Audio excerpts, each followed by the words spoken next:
Museu Clube da Esquina, depoimento de Otávio Luiz Ribeiro Bretas, entrevistado por Estela Tredse, Belo Horizonte, 19 de abril de 2005, realização Museu da Pessoa, entrevista número CB 035.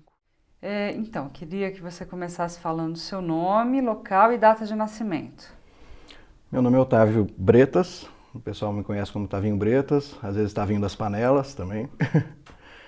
Eu nasci em Belo Horizonte no ano de 55. E o nome dos seus pais? Meus pais, meu pai é Nelson Trebilcoque Bretas e minha mãe é Maria da Conceição Ribeiro Bretas. Agora, por que Tavinho das Panelas? Bom, isso é uma história longa, inclusive foi composta uma música em cima disso. O Fernando resolveu homenagear um grande amigo dele, que é o Veveco, Álvaro Ardi.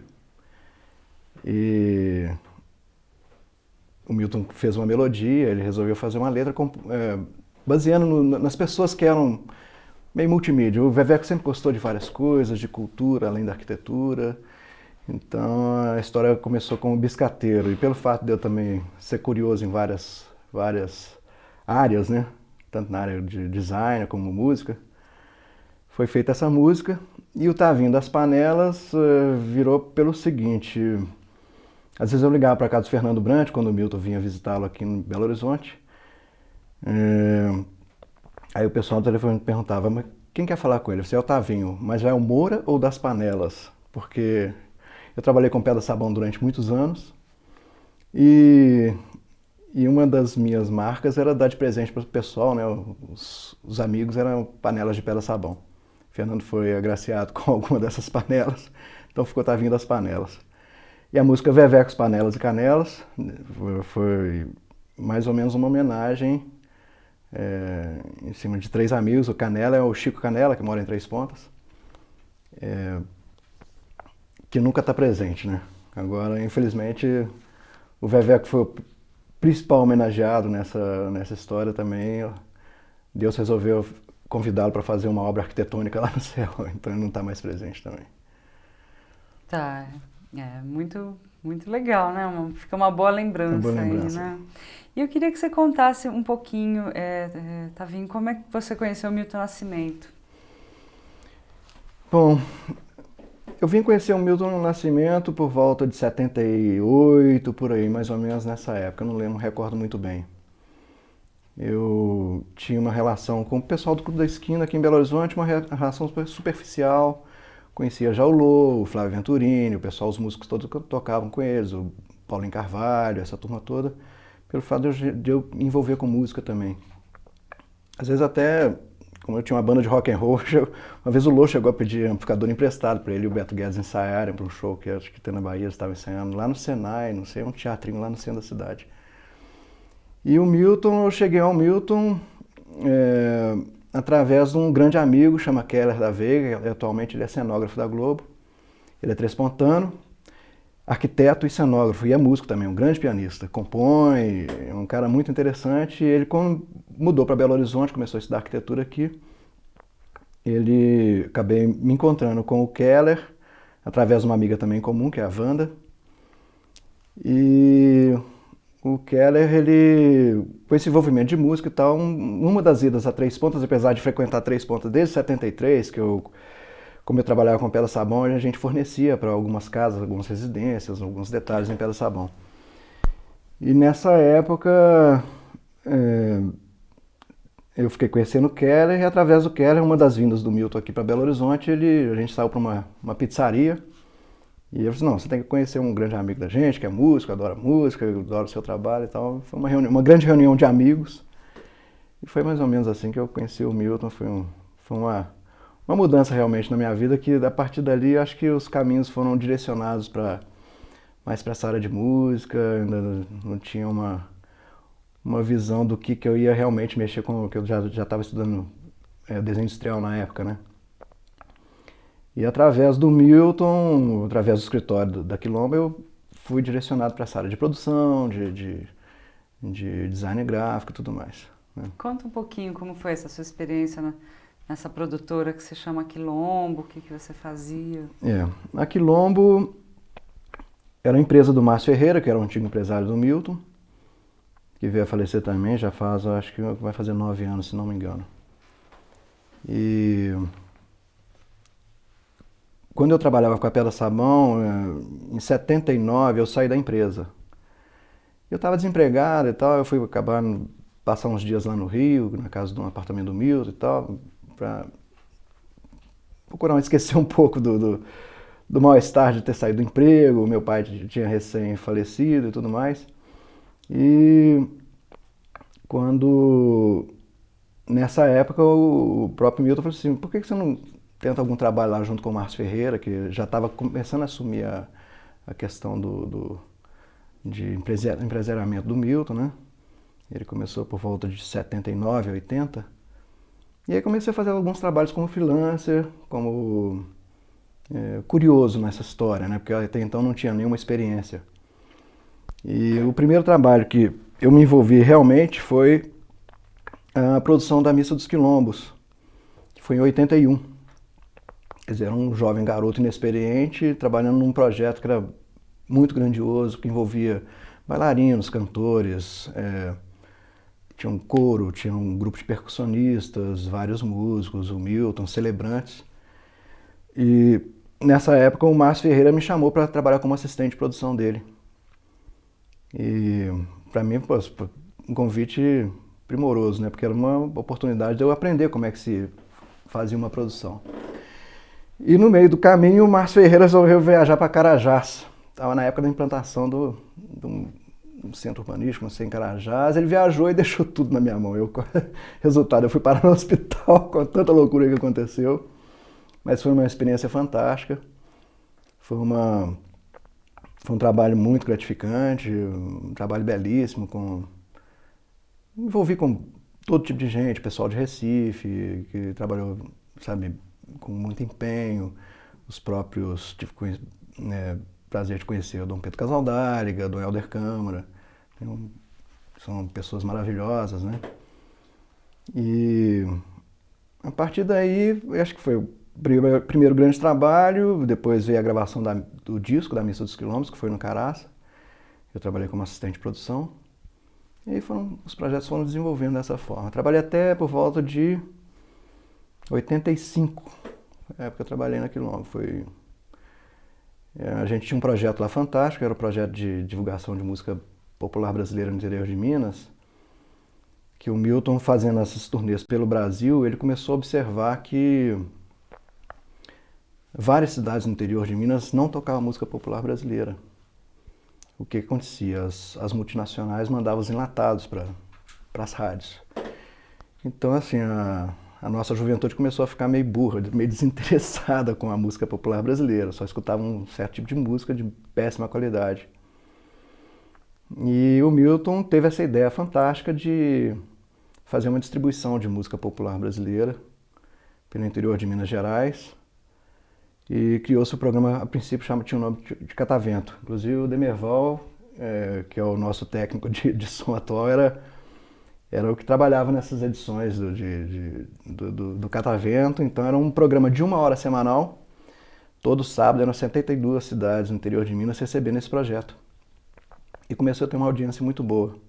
O que acontecia? As cidades que não recebiam o programa, que não tinham FM, que eram 72 municípios, as cidades vizinhas copiavam o programa e distribuíam. Então, dessas 72 cidades, ramificou para o triplo ou mais do que isso. E o Milton, todo final de mês, ele entrevistava um grande artista. Então, tem especiais com Tom Jobim, com Caetano, Djavan, Chico, esse pessoal todo da música popular brasileira. E eram especiais, o Milton entrevistando os grandes artistas, né? Não só músicos, cantores, mas em outras áreas. E o programa começou a ter uma audiência muito grande.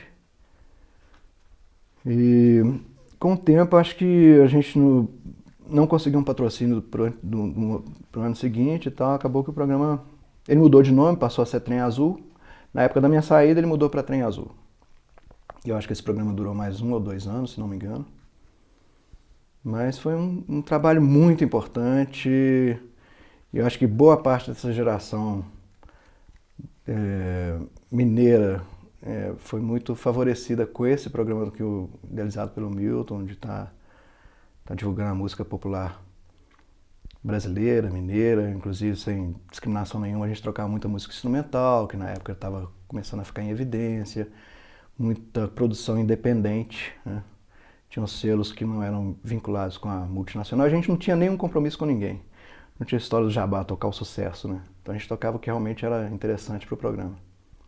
Inclusive no programa tinha as entrevistas que o Milton fazia com os outros artistas. Com os outros artistas. Era um especial todo final do mês, tinha um especial. O Milton com um gravadorzinho, um videocassete, com fita cassete, né? Ele ia para os lugares e tal, já levava aquele gravadorzinho, entrevistava o pessoal, a gente trazia o programa, a entrevista para cá, transcrevia, fazia edição, inserção de músicas.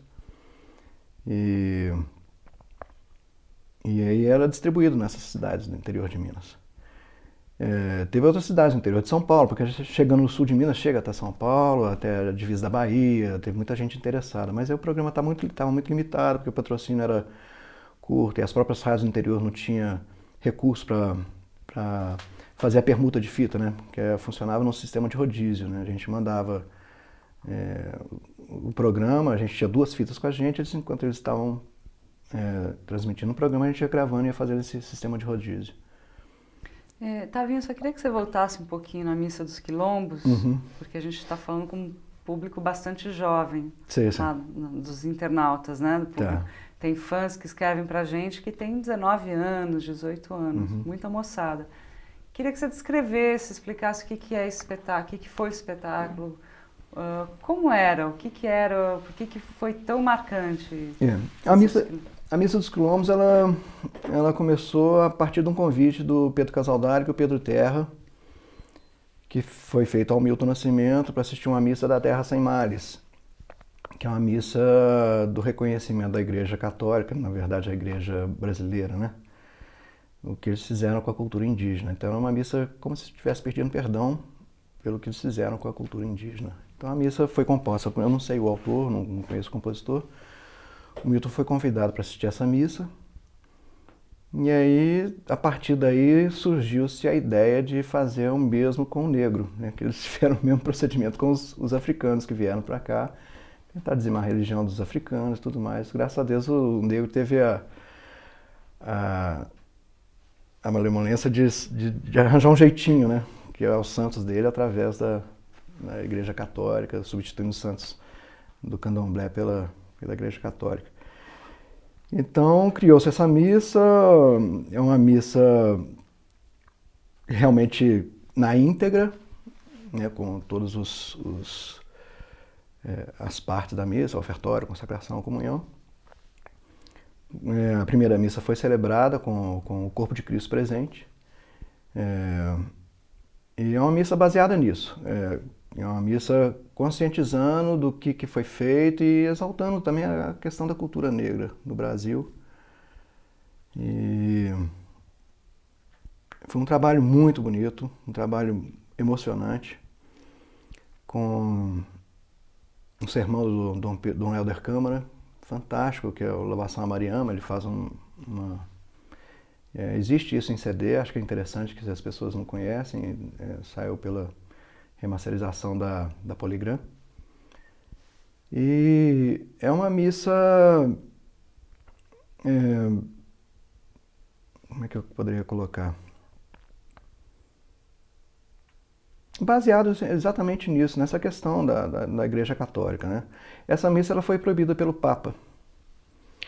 O Papa, acho que através da Igreja aqui brasileira, teve conhecimento da missa, e pelo fato de ter o corpo presente, ter coisas de umbanda na missa e tudo mais, todo o canto é com ritmos africanos e tudo mais, né? Essa missa foi proibida pelo Papa e há 2 anos atrás o Dom Zé Maria Pires, que é o único bispo negro no Brasil, ele está aposentado e está morando aqui em Belo Horizonte. Eu tive o prazer de reencontrá-lo, ele foi um dos celebrantes da Missa dos Quilombos e ele teve a grande notícia que o Papa tinha liberado a Missa dos Quilombos com o corpo de Cristo presente. Quer dizer, o nosso Papa que faleceu recentemente, né? Vamos ver se esse Papa novo que entrou, né, o Bento XVI, né, um momento histórico, né, a gente está exatamente no dia que ele foi nomeado Papa e vamos ver se ele tem o mesmo procedimento, né, de ter essa abertura, né? Sem essa intolerância contra as religiões. Né? Mas a partir dessa liberalização, você acha que pode mudar alguma coisa? Existe uma intenção em... Não, eu não sei. Na verdade, a Missa dos Quilombos envolvia tanta gente, era muita gente envolvida. A gente fez as últimas apresentações, a gente fez os 500 anos do descobrimento da América, a gente teve em Santiago de Compostela, a convite do governo espanhol. A gente fez a apresentação na Missa dos Quilombos lá, sem o corpo presente de Cristo ainda. Era uma missa, aí passou-se a ser um espetáculo encenado, como se, né, não era uma celebração. E depois daí o Márcio veio a falecer, a gente chegou a fazer aqui no Brasil também algumas apresentações, em São Paulo, no interior de São Paulo, Brasília. E depois, com o falecimento da morte do Márcio Ferreira, não se falou mais em fazer a Missa dos Quilombos.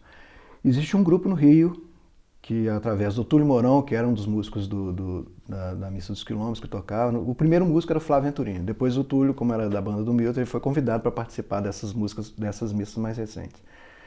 Através do Túlio, eles criaram uma missa encenada. É uma missa mais teatral, com enfoque mais na questão do trabalhador, da escravidão não só negra, na escravidão hoje, do trabalhador hoje. É um belo espetáculo, muito bem montado, muito bem dirigido, né? E com uma outra linguagem, uma outra roupagem, né? Não tem aquele perfil de cenário de igreja, é uma coisa mais totalmente diferente, tem uma coisa mais de fábrica, de maquinário, muito ruído de máquinas, muita solda. É uma outra visão da Missa dos Quilombos. Mas realmente a primeira Missa dos Quilombos foi celebrada em 81, foi dia 22 de outubro, que foi o dia da consciência negra, dia 22 ou dia 21 de outubro, em Recife. Teve um fato interessante que eu gostaria de colocar também, que é o seguinte: a gente sabia que o Cabeça de Zumbi tinha sido colocado numa praça em Recife. E ninguém sabia em Recife onde tinha se espetado essa cabeça de zumbi. E eu estava com o Dom Pedro, o Pedro Tierra, que é um dos autores. A gente foi fazer uma prévia lá em Recife, fazer a pesquisa de localização, onde é que poderia ser feita. Acabou que no final da noite a gente foi acabar num terreiro de candomblé. E a gente conversando com o pessoal, falou assim: olha, vocês estão na praça onde foi espetada a cabeça do zumbi. O terreiro era exatamente na praça, que era na igreja de Nossa Senhora do Carmo, em Recife. Só para explicar, Zumbi dos Palmares. Zumbi dos Palmares, né? Que era considerado o rei dos escravos no Brasil, que rebelou contra tudo, criou o Quilombo dos Palmares, que era o maior quilombo do Brasil. Hoje ainda existe na Serra dos Palmares, né? Tinha essa intenção, inclusive, de fazer a missa lá, mas é uma parafernália, muita coisa, é uma produção muito grande, né? São muitas pessoas envolvidas. Não sei, quem sabe um dia a gente retoma esse espetáculo, foi bem interessante. Agora eu queria voltar um pouquinho e ouvir de você especificamente a tua relação como pessoa, como ouvinte, como músico, como mineiro, com o Clube da Esquina. O que foi, o que é o Clube da Esquina para você? Olha, eu nasci numa família em que as pessoas gostavam muito de escutar música. Eu sou o mais novo lá em casa. Então, minha irmã mais velha é 10 anos mais velha do que eu. Meu pai sempre gostou de escutar música clássica, gostava de escutar jazz, escutava Gershwin, escutava Sherazade. E minha mãe gostava de música popular brasileira também, muita música clássica. E meus irmãos vieram escutando vários tipos de música, então eu vim acompanhando isso, esse trabalho. Quando o Milton apareceu em 64 no festival com a Travessia, eu já tinha um envolvimento com música, porque minhas irmãs estudavam piano, e eu, por tabela, eu aprendi piano assim, meio superficialmente, tal. Acabou meu pai vendendo piano, alegou que deu cupim no piano, não vão ter mais piano em casa. Então vendeu o piano, e aí do piano eu pulei para o violão e sempre envolvido com música, sempre gostando de estar tirando as músicas. Aí apareceu Beatles na minha vida. E paralelamente veio aparecer o Clube da Esquina, que para mim era uma coisa genial. Eu falei, poxa, que coisa mais interessante. É uma música popular brasileira diferente. A gente, quando saiu o disco do Clube da Esquina número 1, era o disco que não saía da vitrola. E era um disco interessante, porque em todos os ambientes você estava sempre escutando ou Beatles ou Clube da Esquina. Eu estudava no colégio técnico e no colégio de aplicação, né? Nessa época adolescente. Então era o disco dos... A gente, como eu estudava no horário integral, a gente saía do bandejão lá da universidade, ia pro DCE, né? Os DAs da escola, sentava lá e ficava escutando o Clube da Esquina. Só dava o Clube da Esquina. O pessoal, não, tirei essa música desse jeito e tal. E essa história do Clube da Esquina realmente foi uma revolução em termos de conceito musical para mim, em termos de criatividade, porque a música brasileira vinha no ritmo, a gente escutava tropicalismo também, escutava Caetano, escutava muito bossa nova através das minhas irmãs mais velhas, escutava Ângela Maria, escutava todo tipo de música popular brasileira. Graças a Deus, em casa, o universo musical, pelo fato de ter muitos filhos e cada um ter um tipo de gosto, a gente tinha essa abertura. E eu acho que o Clube da Esquina, para mim, foi o meu selo em casa, entendeu? Então, assim... Quantos anos você tinha na época? Olha, o Milton, em 65, eu tinha 10 anos de idade, né? Quer dizer, quando eu voltei do Rio de Janeiro, a gente morou um tempo no Rio. A gente tinha uma grande amiga que chamava Mônica, atualmente ela mora em Brasília, ela tinha violão. Ela era muito amiga do Tavito. E tinha uma turma que ia muito lá em casa, porque pelo fato de estar envolvido com música, a minha irmã Cristina, que é um pouco mais velha do que eu, é 5 anos mais velha do que eu, ela sempre gostou de música. Ela tinha essa amizade com a Mônica e paralelamente tinha amizade com o Tavito. O Tavito tinha irmão Cancando, e tinha o Sérgio Werneck, e era a turma que ia lá para casa para tocar violão e fazer as serenatas de noite, né? Então, às vezes juntava uma turminha, botava uma cerveja, eu ficava lá prestando atenção como é que o Tavito tocava violão, tocava muito Beatles. Ele começou a mostrar as músicas do Milton, e foi através do Tavito, precisamente, e da Mônica, né, que eu cheguei a vir a conhecer ao Milton e depois acompanhar na carreira o disco do Clube da Esquina. E sempre tangenciando ali por fora até ter essa proximidade maior com o resto do pessoal do Clube da Esquina. Agora você disse que na época em todas as vitrolas tocavam. Quer dizer, você se lembra que vários públicos, várias faixas etárias gostavam desse disco? Gostavam. Realmente, quer dizer, tinha, o pessoal mais velho também não tinha muita relação, assim, mas até assim, a faixa etária com quem eu convivia, né, pelo fato de meus irmãos serem mais velhos e tal, tinha convivência com pessoas de 5 anos, 7 anos mais velhas do que eu. Essa turma realmente, eles acompanhavam realmente o Clube da Esquina, com toda a discografia. A gente estava sempre curioso, querendo aprender, tal disco, como é que toca essa música. Sempre havia esse intercâmbio no meio musical, de Belo Horizonte principalmente, né? E tinha alguma conotação política para vocês na época da universidade? Com certeza, né? Que a gente, pelo fato de eu estudar no colégio de aplicação e ser um colégio onde os professores eram professores da Faculdade de Filosofia, então a gente tinha muita consciência do que acontecia realmente no país, a questão da ditadura, da política de repressão. E com essa história a gente começou a perceber como é que se compunha com inteligência tentando driblar essa censura, que era barra pesada, né? Eles tolheram todos os sentidos, né? A criatividade do povo brasileiro e fazendo isso eles realmente conseguiram fazer que os compositores, os autores se fizessem mais criativos, né? Usando metáforas e usando simbologias na forma de compor. Eu acho que isso é uma marca muito registrada na questão dessa composição dos anos 70, em termos da música popular brasileira. Do Clube da Esquina principalmente. As músicas do Marcinho Borges, eu percebo que Fernando, as poesias são sempre dando um sentido diverso. Você pode ter... Outro dia eu estava conversando, não sei se com o Fernando, a respeito de Travessia, o Fernando, o Milton, uma conversa, tem gente que acha a Travessia uma música amorosa, uma música de uma paixão, tem gente que vê como um cunho político e tudo mais. Quer dizer, isso abre um universo muito grande, né? Realmente as composições do Clube da Esquina, até hoje, né, tem essa conotação de abrir espaço para a alma humana, das pessoas começarem a perceber que